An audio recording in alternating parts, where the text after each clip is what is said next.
ipanalangin mga ka-business, pag-pray na sana maging okay siya mga ka-business.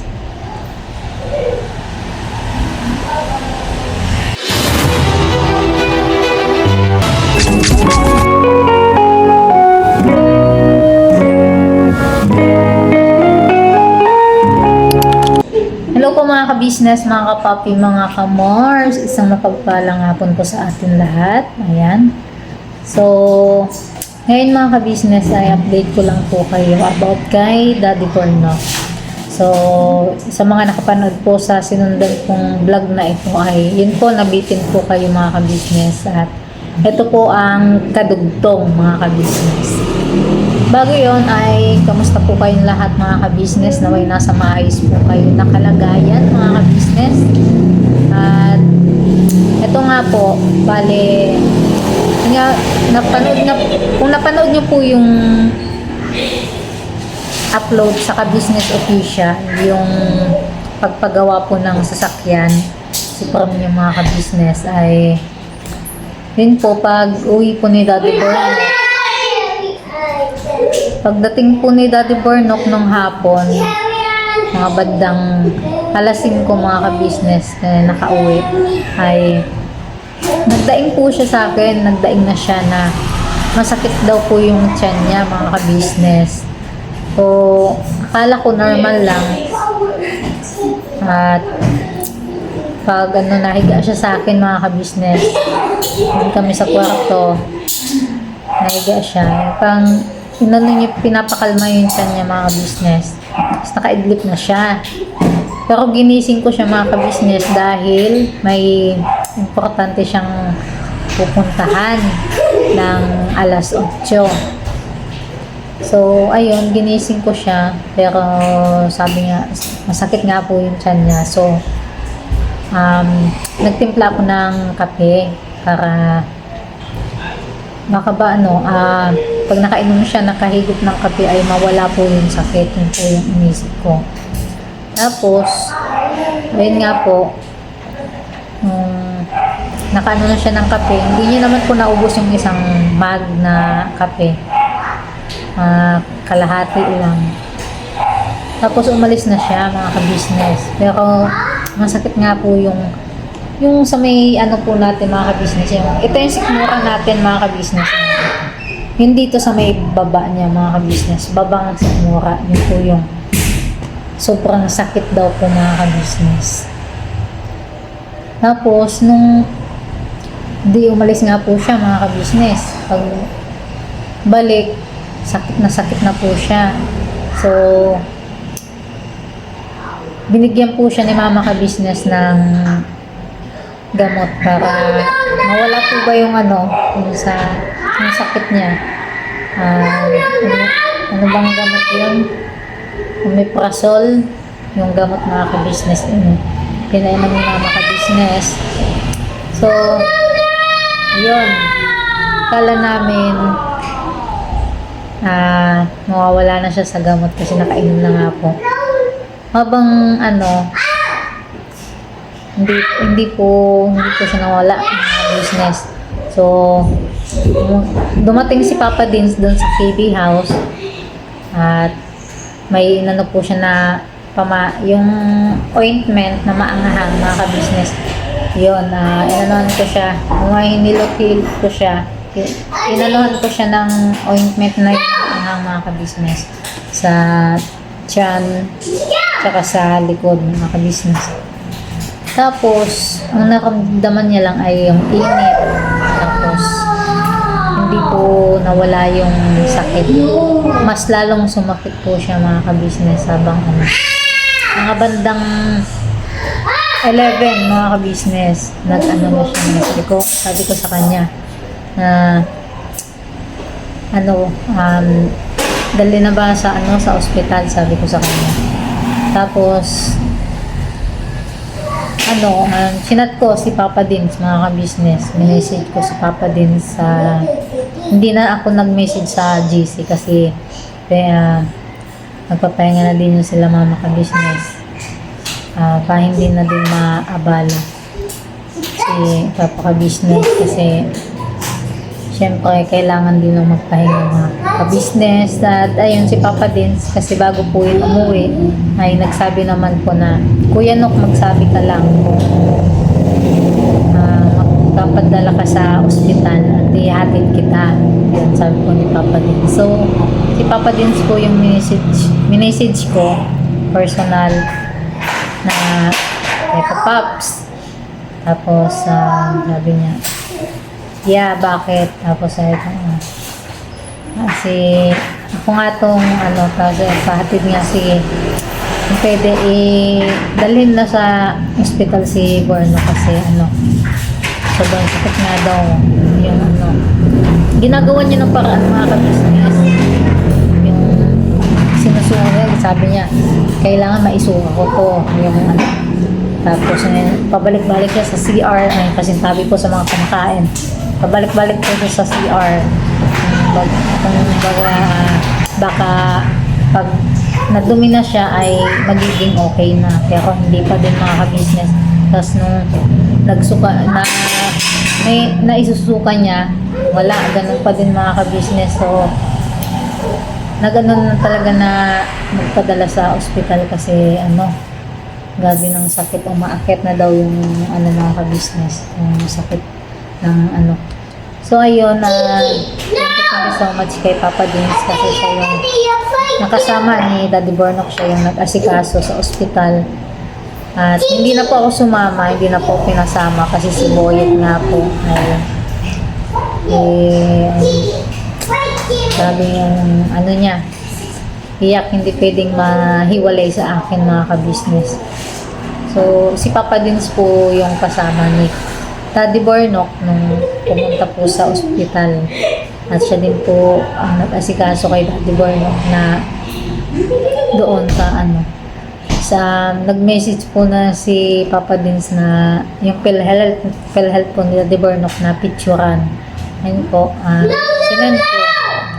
Tapos, nakikibalita ko mga ka-business kasi hindi ako mapakali. Alam mo yung mga ka-business, yung nervous ko, yung takot ko, yung parang yung dati po na yung sa mga nakapanood ko dati, sa mga nakasubaybay kay Daddy Bornok nung panahon po na na-aksidente siya, yung nahulog po siya sa third floor sa pababa. Napakayante po si Daddy Bornok. Parang yung pagkakaramdam ko ay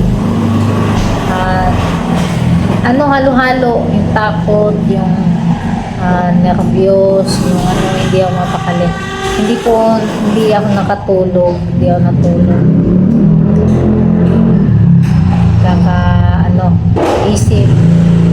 So, nasa isip ko, sa mga bata, ganyan. Tapos, medyo, nandun na sila sa ospital mga business. Inasikaso ng Daddy Bornok, BP, tapos kinuhaan siya ng dugo, mga business. Kumbaga, tinest. Tapos, nung tinest siya ay binigyan siya ng siguro gamot na itinurok sa kanya. Tapos si Boyet naglalaro po kahit pasensya na maingay. Tapos hi! Tapos po inano po siya na ilipat. Ace, andyan si Tito G mo. Yung susi.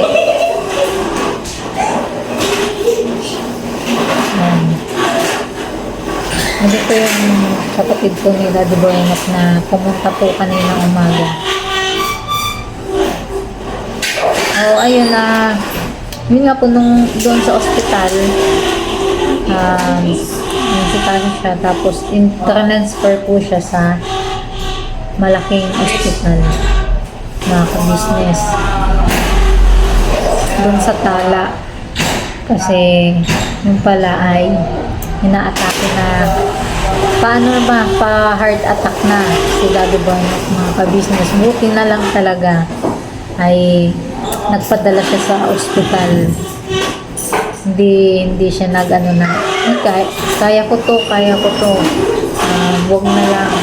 Kasi, simula po kasi nung na-aksidente siya, nung at parang na siya, ayaw niya na sa ospital, mga ka-business, pan-trauma sa kanya din. Nakpasuyo ako, maingay anak ko yung inano ni Boyet. Tapos, ayun nga po, buti na lang talaga, mga ka-business, nagpadala siya. Kasi kung hindi, talagang, mga ka-business, kasi heart attack na yun, mga ka-business. So, ayun nga po,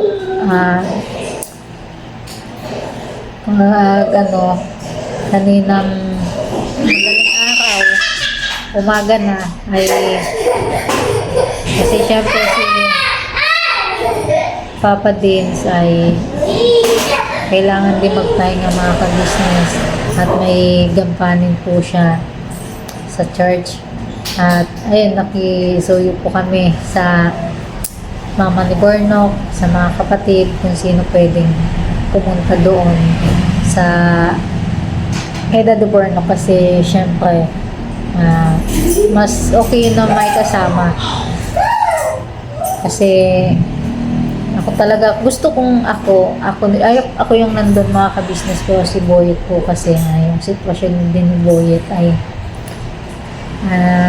hindi siya pwede sa ibang kasi pag nagtantrum si Boyet ay gabi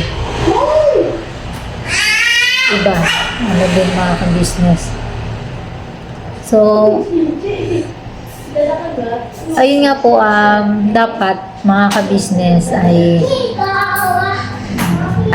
i-admit si Daddy Barnok, kasi kailangan lang po siya ng pahinga. Magpapahinga po siya doon, tapos gamot. Yun lang yung naman, mga ka-business, kaya kailangan siya, pwede doon sa ospital, pwede po sa bahay, sabi nung mas inano po ni Daddy Barnok na sa bahay na lang, magpapahinga. Kailangan niya lang pahinga, tapos yung gamot po na para sa puso ay kailangan mainom niya for 1 month. Tapos pag 1 month po ay babalik po siya doon sa ospital para malaman kung yung gamot na yun ay i-maintenance na, mga business. Kasi kung yun nga po, yung sa mga kasubaybay sa na nung na-aksidente po si Daddy Barnok, ay meron kunting sa yun po yung po siguro din sa pagkaka-aksidente niya na yun, Boyet, na may kunting yung sa puso ng mga business. Ngayon niya lang naramdaman yung ka-business. Kasi nung mga nakaraan na buwan ay nagano na siya na yung dibdib niya daw, may tumutusok, tapos minsan ang niya ay yung pagod na pagod siya, mga ka-business. Ba mahulog si Boyet may po yung niya sa akin, yung parang pagod na pagod siya. Tapos yun nga, pang lang, binaliwala lang na kasi lang to, mawawala din, ganon. So ayun, kagabi, mga ka-business, ay talagang di na niya pinaya. At yun nga, sa puso meron po pala, meron ng si Daddy Barnok sa puso, mga ka-business.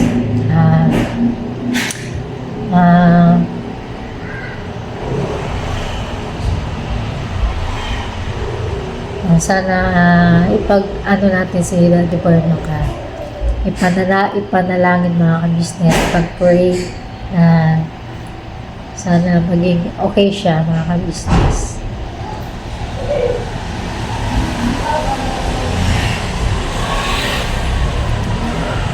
salamat sa mga sa mga taong andyan. Salamat sa First Family kasi grabe yung sa amin, pag-aasikaso, yung pagmamahal, yung concern, yung pag-aalala. Thank you so much kay Mama Ka-Business, Papa Dave, si Boss Dave. Ayan. Si Boss Dave po yung nagsundo sa ospital, mga Ka-Business. Ayan. Kay Budang, kay Papa Ka-Business. Ayan. Thank you so much po. Sinisipon na ako kasi gabi nagaling po ako sa church na kumbaga ibinuhos ko yung mga Ka-Business. Sinisipon na ako. So ayun mga Ka-Business, ito lang muna yung update ko kay Daddy Boy. Kasama ko siya mag-church, mga Ka-Business. Tapos ay siya, hindi siya kailangan niya ng pahinga, mga Ka-Business. Hindi siya pwede magbuhat ngayon, hindi siya pwede magbuhat ng mga kailangan pala pahinga lang siya. Yun yung ng doktor. At yun din, salamat din sa mga kapatid ni Daddy Barno na pumunta, nag-asikaso sa dun sa billing. Ayun po, nailapit naman po sa natin, sa PhilHealth, mga Ka-Business. Covered po siya ng PhilHealth ni Daddy Barno, kaya wala pong binayaran. So, ayun lang, si Daddy Barno ay natulog. Mamaya ay uwi na din po kasi andito po kayo sa Palcon. Mamaya uwi na din po kami sa KB House kasi kailangan niyang uminom ng gamot, mga Ka-Business.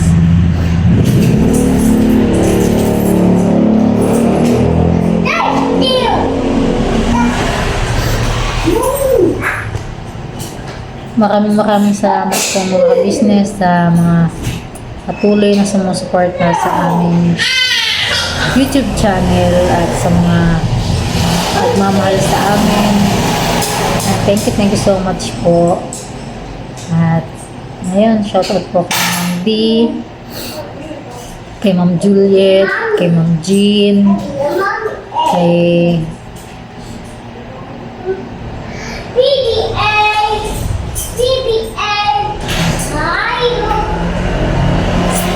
Ma'am Josephine, kay Ma'am May, Ma'am Anoy, kay Ma'am Helen, kay Ma'am Blessful Balance,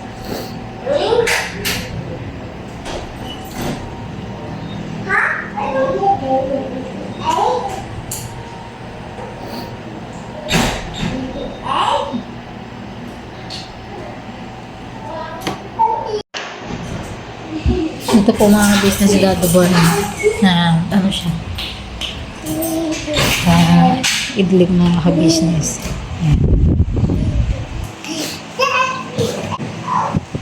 Yan. Si Daddy Barno, mga Ka-Business, papahinga siya. Ayan po yung niya, yung ayan to, turok sa kanya, mga Ka-Business. Ayan. Tapos sa kamay. Ayan. Ayan. Tapos hindi dito sa tapos na. Ayan. So, ayan, mga Ka-Business, kinuha pa ng dugo. Tinest siya, tinest. So ay mga ka-business, hanggang dito na lang po muna siguro ang aking vlog, ang aking update about kay Daddy Bornok. Maraming salamat po sa mga nagtapos ng aking vlog na ito. Ayun po mga ka-business, humingi po ng prayer, panalangin po sa inyo para po kay Daddy Bornok, mga ka-business. Buyit.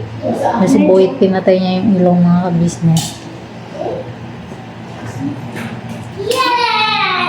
Ngayon mga ka-business, kung mapapansin nyo ay buko ay maiksik na. Ayan. Tapos may lagi.